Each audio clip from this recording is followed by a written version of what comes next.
Dina Sumargo. Tanyakan soal penistaan agama.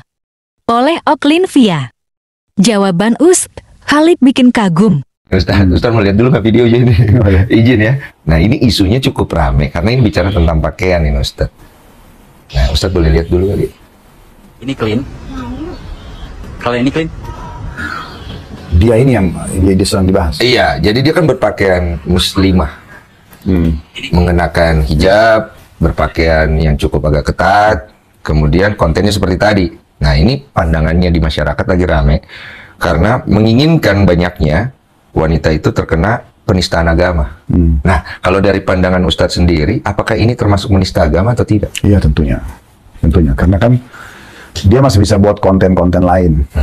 Ya, kalau misalnya orang membuat konten tentang judulnya biologis misalnya, contoh, dan itu memang edukasi masyarakat.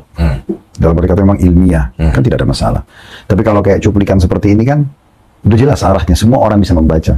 Kalau arahnya ini sebenarnya lebih kepada tanda kutip pornografi, terus dia tampil dengan hijabnya. Nah, kalau dalam Islam itu kan hijab berarti kebaikan. Oke. Ya, berarti kan dia lebih patuh. Ya, otomatis karena dia menjaga penampilan dia, berarti kan dia harusnya lebih patuh. Lebih tidak melakukan pelanggaran. Nah, dalam Islam kan itu termasuk pelanggaran orang kalau melakukan biologis kepada selain pasangan halal misalnya. Atau melakukannya di depan umum. Ya kan? Atau mengajak orang lain terjerumus dalam pelanggaran itu. Kan misalnya dia memang buat kayak cuplikan kayak tadi misalnya. Kayak tadi. Nah, itu kan berarti memang pelanggaran dalam agama. Kalau dalam agama Islam. Dalam agama. Pelanggaran ya? Pelanggaran. Ada hukumnya nggak kalau dalam agama Islam? Kalau seperti ini lebih kepada kembali hukum pemerintah setempat. Oh, kembali ke Iya. pemerintah. Kalau dalam Islam, kalau sudah sampai terjun kepada eksekusi perbuatan, kayak sudah berzina, nah itu baru ada hukum khusus gitu.